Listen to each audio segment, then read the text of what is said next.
Bonjour tout le monde. Écoutez, on attend quelques minutes avant de commencer cette petite session, le temps que tout le monde se connecte, ou presque, on n'aura pas tous les retardataires.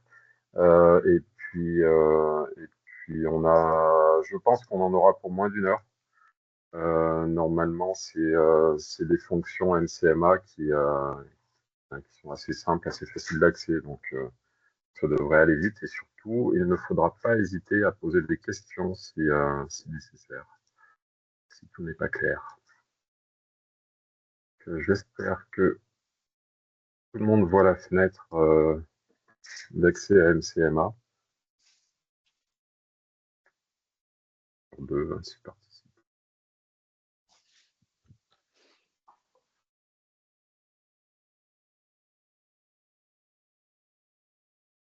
Merci Clara. Donc vous aurez la possibilité de poser des questions au fur et à mesure de la présentation, hein, n'hésitez pas. Et puis au terme aussi, s'il y a des questions écrites, on les reprendra. Nicolas doit être connecté et à gérer toute cette partie-là. Eh bien, c'est tout bon. Écoutez, je vous propose que l'on démarre tout de suite. Donc, normalement, cette invitation a été envoyée qu'aux utilisateurs NCMA. Donc, vous avez déjà des accès, vous avez connaissance de l'outil et de cette page d'accès. Donc, l'idée, c'est de faire un focus sur cette fonctionnalité de NCMA qui est la recherche de transactions. Donc, juste un petit rappel pour mémoire, hein, NCMA, c'est un outil qui est développé par le PFL de la Savoie et par quatre autres EPFL, ceux de Cœur-de-France, de l'Ain, de Haute-Savoie et de l'Auvergne. Nous développons de concert cet outil pour le mettre à la disposition de nos collectivités adhérentes, donc gratuitement. Euh, donc, l'outil a pour vocation à mettre à disposition des collectivités toutes les données sur le foncier et sur l'immobilier, euh, que chacune puisse mettre en œuvre sa stratégie foncière plus facilement. Donc, je ne vous referai pas l'étalage de toutes les données, mais disons que la question des transactions, qu'elles soient en open data ou pas, c'est toujours une question essentielle pour mettre en œuvre sa stratégie foncière. Donc, la donnée DVF, c'est notre donnée de base pour l'analyse des transactions foncières et immobilières. C'est notre donnée de base. Néanmoins, dans MCMA, nous travaillons avec une analyse par marché de ces transactions qui va nous simplifier la tâche. Et puis, nous appliquons différents filtres qui nous permettent aussi d'avoir une vision plus fine de ces transactions et donc des marchés fonciers et immobiliers observés.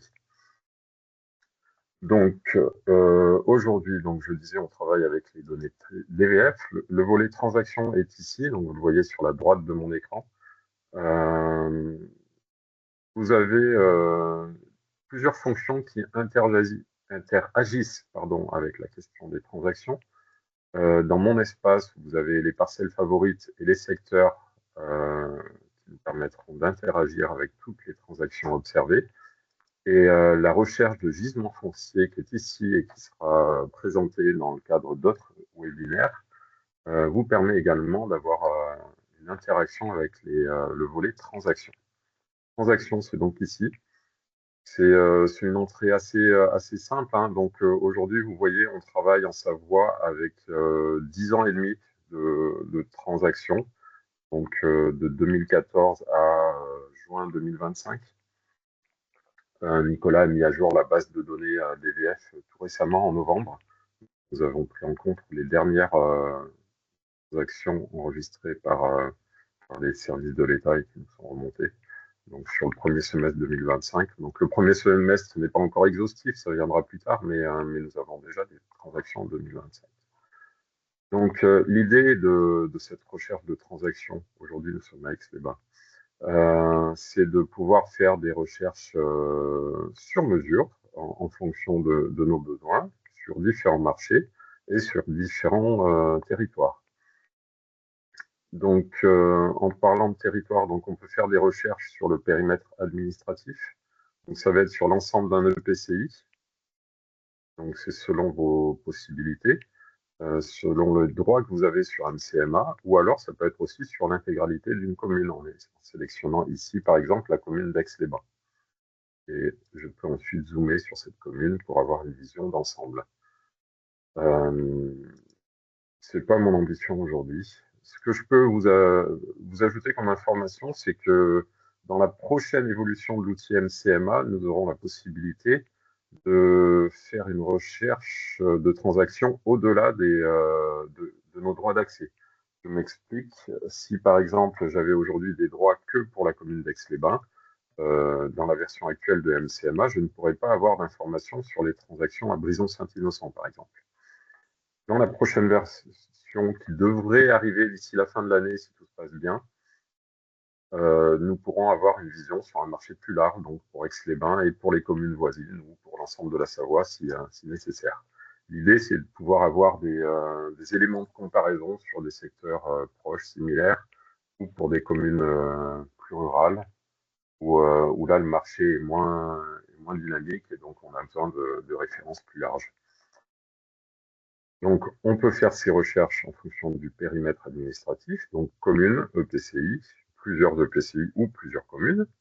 Nous avons aussi la possibilité de faire une recherche sur un secteur spécifique. Donc là, je fais référence au volet Mon espace avec les secteurs que nous avons la possibilité de créer pour travailler sur un sujet ou sur un autre. Par exemple, ici, il y a des secteurs sur Aix-les-Bains, donc on pourrait directement faire notre recherche sur ces secteurs-là. Et les parcelles favorites, c'est des parcelles que nous pouvons enregistrer à différents moments de notre activité sur MCMA et nous pouvons faire une recherche de la même façon sur ces parcelles favorites. Je reviens sur le volet transactions. Nous pouvons également faire une recherche donc, sur les groupes de favoris, sur les gisements fonciers, comme je l'évoquais tout à l'heure, et puis sur des périmètres libres. Donc ça peut être avec un cercle, ça peut être un carré ou un rectangle, enfin un polygone que vous dessinerez vous-même, ou alors ça peut être un tracé à façon. Donc je peux zoomer sur la carte et aller choisir un quartier spécifique, point par point. Hop. Et je vais aller jusqu'au cirrhose, voilà. Et je vais me dire que je vais faire une recherche sur tout ce quartier-là. Voilà. Donc là, je suis sur ce secteur et je vais faire une recherche, par exemple, d'appartements, puisque je peux sélectionner ce filtre. Et je vais lancer ma requête. Vous voyez, on est sur des fonctions très très simples. Si mon périmètre n'est pas trop grand, le résultat apparaît très rapidement. S'il est trop grand, je peux planter l'application. C'est comme toujours sur tout ce type d'application. Donc là, j'ai des résultats qui apparaissent en violet, avec en passant sur les parcelles, puisque les résultats, ce seront toujours des parcelles. Je vais avoir l'information sur la dernière transaction qu'il y a eu sur cette parcelle. Une synthèse des résultats qui apparaît ici sur mon menu de droite avec les transactions. J'avais sélectionné tous les types d'appartements, donc aussi bien anciens, récents que les appartements neufs en VFA. Donc j'ai une synthèse des informations sur les ventes d'appartements anciens. Je vois que j'ai affaire à 336 mutations qui représentent 391 appartements sur ce secteur-là. J'ai le détail par nombre de pièces avec les prix moyens, les prix médians, les surfaces moyennes et médianes et les prix au mètre carré moyens et médians. C'est important pour nous d'avoir ces éléments moyens et médians puisque on a parfois des transactions atypiques qui vont faire baisser ou augmenter la moyenne. Donc la médiane nous permet d'avoir une idée du marché un peu plus fine que la simple moyenne. Donc là, j'étais sur les appartements anciens. J'ai la même chose pour les appartements récents ou pour les appartements neufs. Donc je peux, avec ce menu, lancer la requête avec la loupe, centrer sur les résultats avec ceci, cette petite cible. Je peux faire un copier-coller de mes résultats, donc des petits tableaux qui sont ici, je peux les renvoyer dans Excel. Je vais essayer de le faire, tiens, d'ailleurs. J'ouvre Excel, une autre page. Et là, je vais faire un copier, partage l'écran. J'arrête le partage, je fais un partage de mon tableur Excel. Et là, je suis sur le tableur Excel, je vais faire CTRL V, et là, tout mon petit tableau apparaît. Mes petits tableaux apparaissent.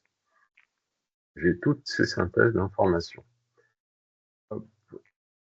Je vais ressortir de mon tableur Excel, revenir sur MCMA.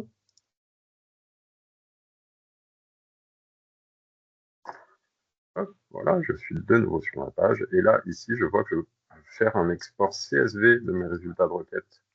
Ah mince, il va falloir que je retourne sur Excel. CSV, ça veut dire que c'est un document qui peut s'ouvrir sur Excel. En l'occurrence, pour moi, ce sera LibreOffice. Voilà. Je vais vous le montrer tout de suite. Et j'arrête de nouveau le partage et je vous partage mon document LibreOffice.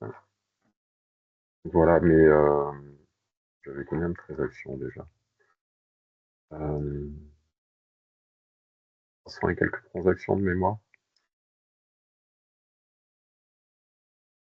336 transactions. Donc elles apparaissent toutes dans ce tableur. Donc vous voyez ici un identifiant mutation.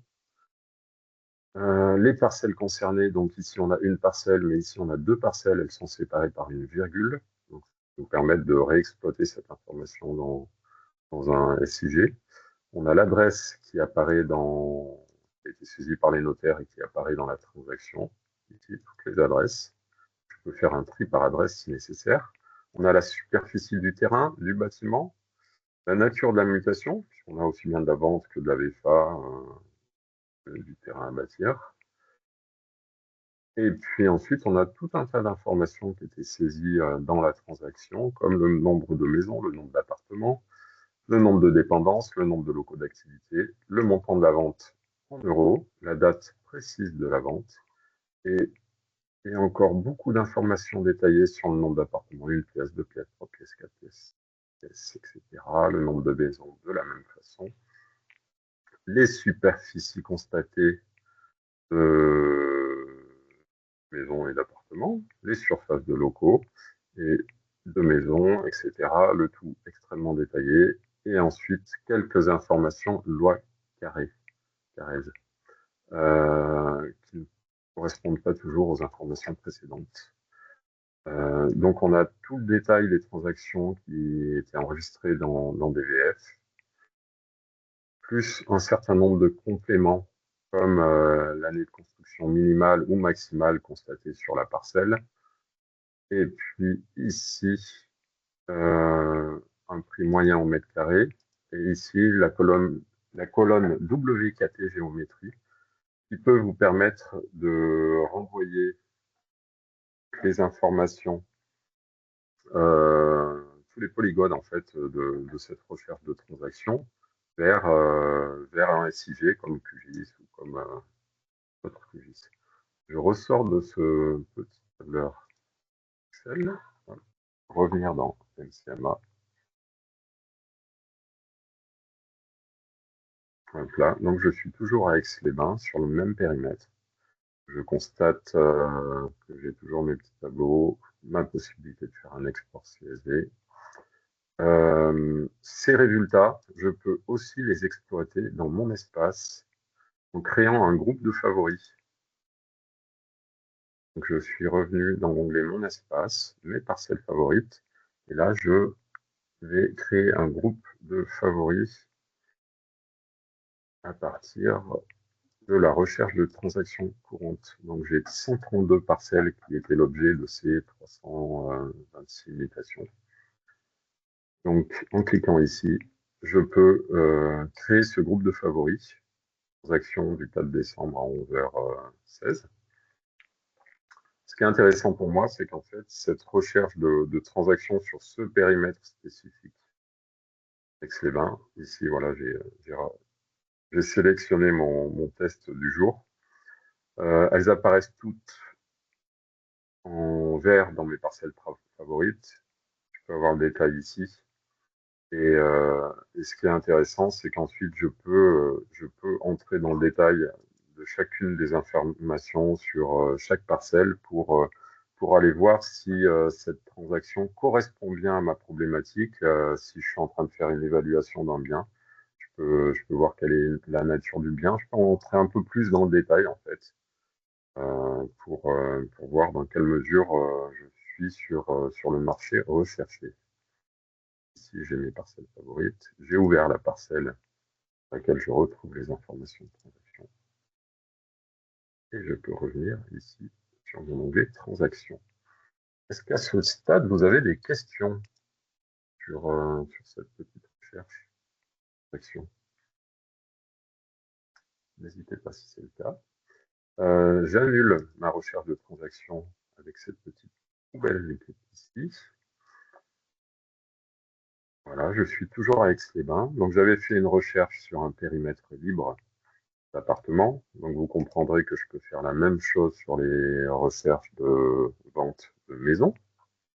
Donc, par exemple, je vais faire une recherche de vente de maisons à Aix-les-Bains sur la période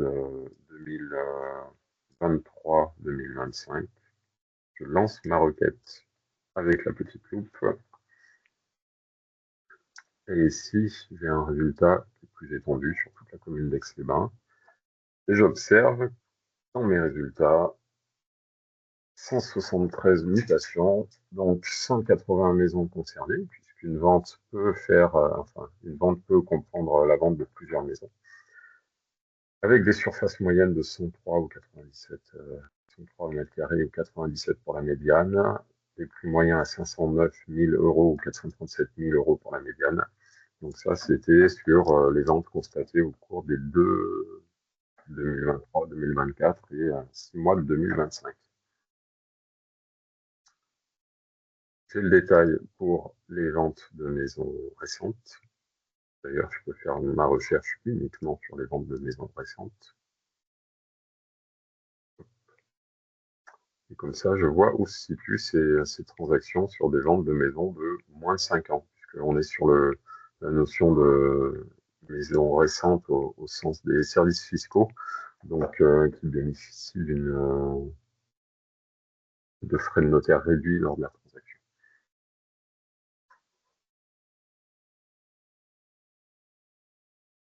Maison neuve en VFA, j'avais vu qu'on n'avait pas de résultat.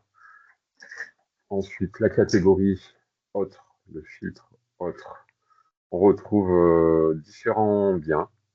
Ça va être aussi bien des locaux d'activité que des ventes en VFA de biens que l'on n'a pas, enfin que les personnes qui gèrent DVF n'ont pas déterminé, ou alors des bâtis mixtes, c'est-à-dire des ventes dans lesquelles on va retrouver à la fois des appartements, des maisons ou des locaux d'activité, ce qui fait que ces ventes-là ne sont pas classées dans les ventes d'appartements ou de maisons.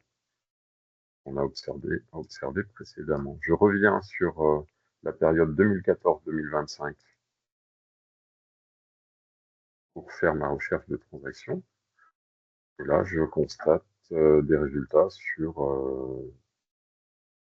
un peu tout le territoire, avec des ventes de terrain, de lots, de maisons plus appartements ici,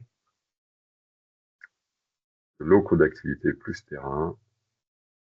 Voilà, j'ai ouvert la parcelle. Donc mes transactions sont ici. Donc on est un peu dans un fourre-tout.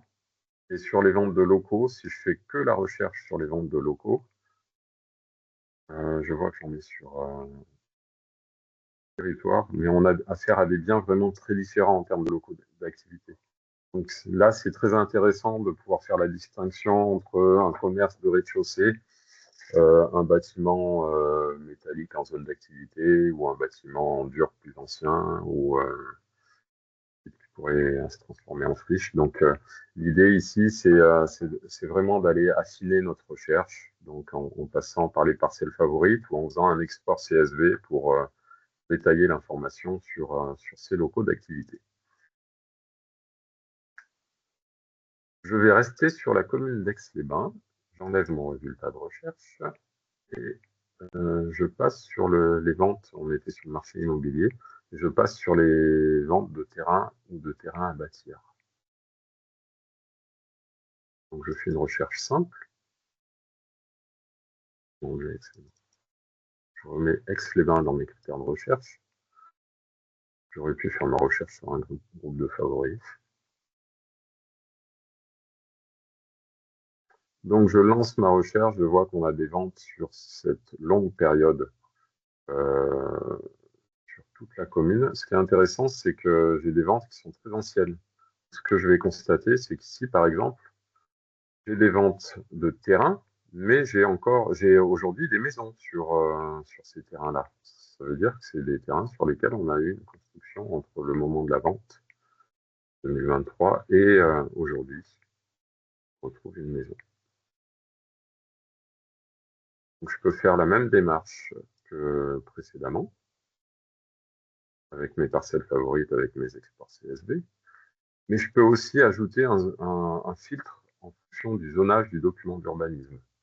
Ça veut dire que je vais le faire un peu au hasard, mais je peux aller rechercher des ventes de maisons qui seraient classées au PLU en zone L, par exemple. Là, on voit que les résultats sont beaucoup plus restreints, mais c'est pas impossible d'avoir des maisons classées en zone L. Là où nous apportons un petit plus avec notre outil MCMA, petit plus que, à ma connaissance, on ne retrouve ailleurs, nulle part ailleurs, c'est que ce filtre en fonction du zonage au document d'urbanisme, c'est le zonage au moment de la vente. Ça veut dire que quand je vais constater une transaction en 2015, 2016 ou 2017, dans la MCMA, on a stocké en back-office les anciens documents d'urbanisme.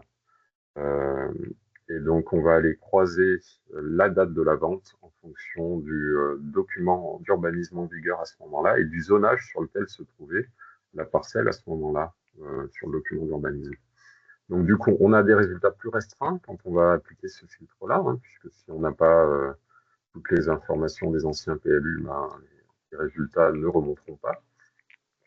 Mais au moins, ça nous permet d'identifier des ventes de terrain à bâtir sur des secteurs au moment où on était en zone N.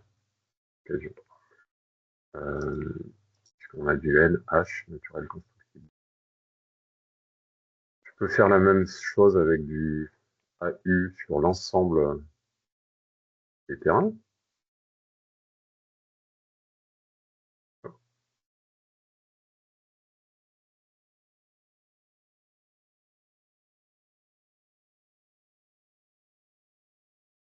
J'ai 44 mutations, si je ne me trompe pas. Je zoome sur ces mutations. On a pas mal de mutations à côté de Arliose.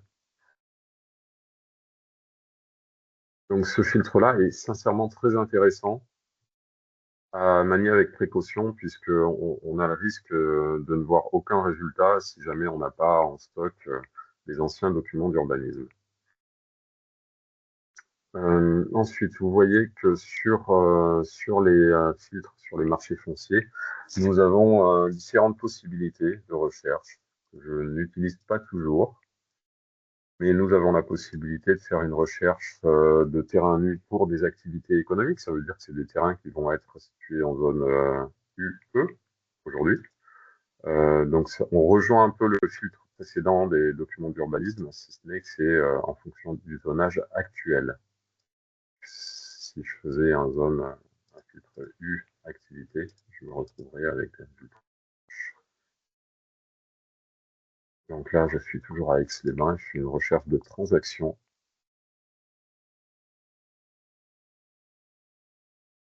pour activité éco. Je suis surpris par le volume de résultats. Mais pourquoi pas. Ensuite, je peux faire la même chose sur des terrains nus concernés par une AOC, une AOP ou par une forêt. Forêt au sens de l'IGN.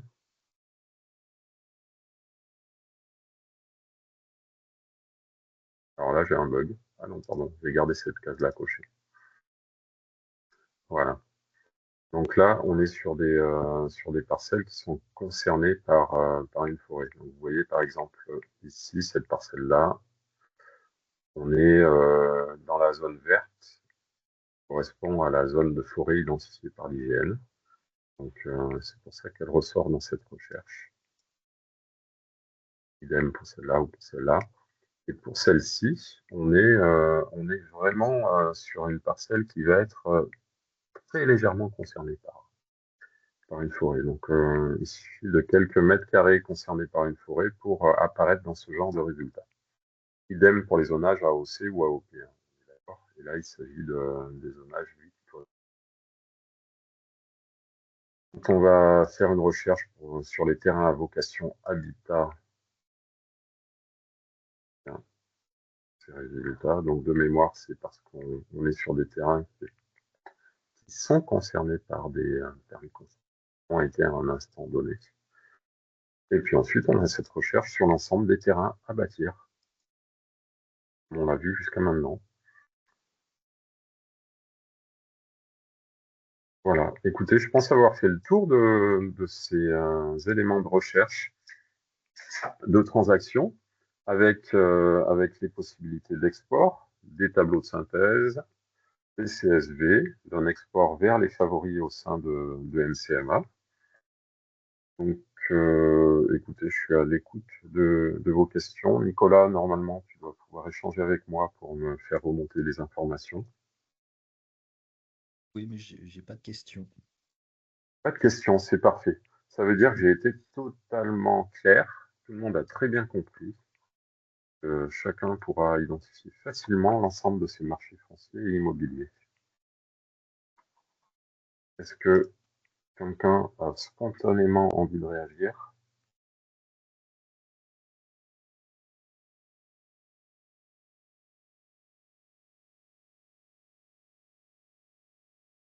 Il y a une question, Franck. Oui, dis-moi. Concernant l'actualisation des données, en fait, bonjour, tous les territoires ont-ils été actualisés pour 2025? Alors, tous les territoires, j'espère. En fait, on travaille ensemble avec les autres EPFL, mais je dois vous avouer que je ne suis pas au courant des dates d'actualisation des différentes bases de données chez nos collègues et voisins. Donc, MCMA est publié 2 fois par an. Donc, j'imagine que les autres EPF adoptent la même stratégie que nous, c'est-à-dire qu'ils mettent à jour les bases de données dès qu'elles sont disponibles. Mais après, pour avoir l'information, je reviens sur MCMA. Alors là, vous voyez, la petite icône 2025 ici apparaît parce qu'il y a des données qui concernent l'année 2025. Donc si ce 2025 n'apparaît pas, c'est que l'information n'a pas été mise à jour. De la même façon, voilà, tu me diras si je me trompe, mais le 2014 apparaît parce qu'on a des transactions en 2014. S'il n'y en avait pas, le petit signe 2014 n'apparaîtrait pas. C'est ça. Eh bien, c'est parfait.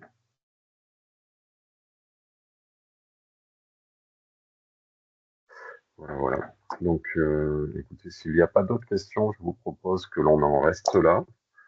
Euh, N'hésitez pas à vous tourner vers le PFL de la Savoie ou vers vos EPF respectifs pour avoir des compléments d'information si nécessaire. Nous avons enregistré cette présentation, donc si la présentation s'est bien passée, nous la mettrons en ligne sur la chaîne YouTube de MCMA. Et si l'enregistrement n'a pas bien fonctionné, il y a déjà une présentation qui a été faite l'année dernière, donc il y a toujours celle-ci qui est disponible sans aucune difficulté.